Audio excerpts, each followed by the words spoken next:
पहले हमारा देश आजाद नहीं था। हमारे देश के ऊपर पहले अंग्रेजों का राज था। उस समय दुर्घटना होती थी तो सब लोग यही कहते थे कि यह ऊपर वाला का देन है, जिसकी वजह से यह दुर्घटना हो गई। मगर 4 मार्च 1992 में यह अपने देश में 1972 में अपने देश में यह नियम आया, जिसको 4 मार्च से 10 मार्च को हम मनाते हैं और लोगों को जागरूक करते हैं ताकि दुर्घटना न हो। इंसान जब पानी से नहाता है तो वस्त्र बदलता है। इंसान जब पानी से नहाता है तो वस्त्र बदलता है। इंसान जब पसीने से नहाता है तो इतिहास बदलता है। जब गिरता है तो पत्थर को दोष देता है। इंसान जब गिरता है तो पत्थर को दोष देता है।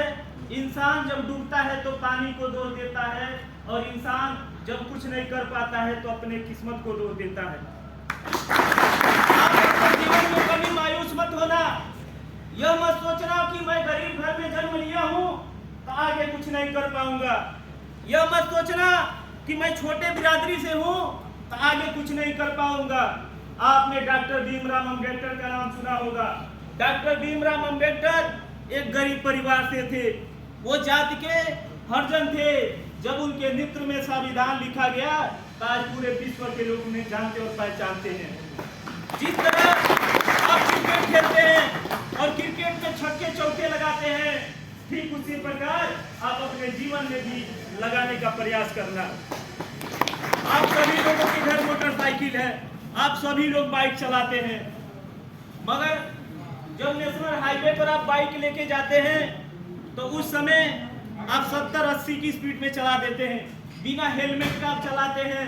वही स्थिति आप गांव में, छोटे छोटे शहरों कस्बों में आप उतने ही स्पीड में गाड़ी चला देते हैं। जब उस समय कोई पुलिस वाला पकड़ता है और आपसे कहता है कि आपके पास ना हेलमेट है और आप ओवर स्पीड में भी चला रहे हैं, तो आप उस समय उस पुलिस वाले को 500 रुपये देकर आप कहते हैं कि सर हमारा मैटर यहीं से खत्म कर दीजिए।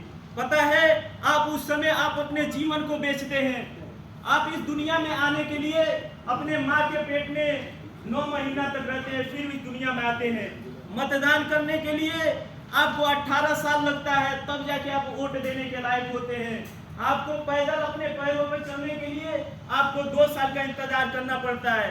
आपको शादी और विवाह करने के लिए 25 से 30 साल इंतजार करना पड़ता है। जब आप इन चीजों के लिए इतना समय दे सकते हैं तो यातायात के नियम का पालन आप क्यों नहीं कर सकते हैं? आप हेलमेट पहनकर सेफ्टी के साथ आप कार्य क्यों नहीं कर सकते हैं? यदि आप करेंगे तो निश्चित रूप से आपके ऊपर कोई दुर्घटना नहीं होगी। इसी के साथ मैं अपने वाणी को विराम देता हूँ कि बहारे फूल खिलते रहेंगे, बहारे फूल खिलते रहेंगे, जीवन बनी रहेगी तो मिलते रहेंगे। जय हिंद, जय हिंद।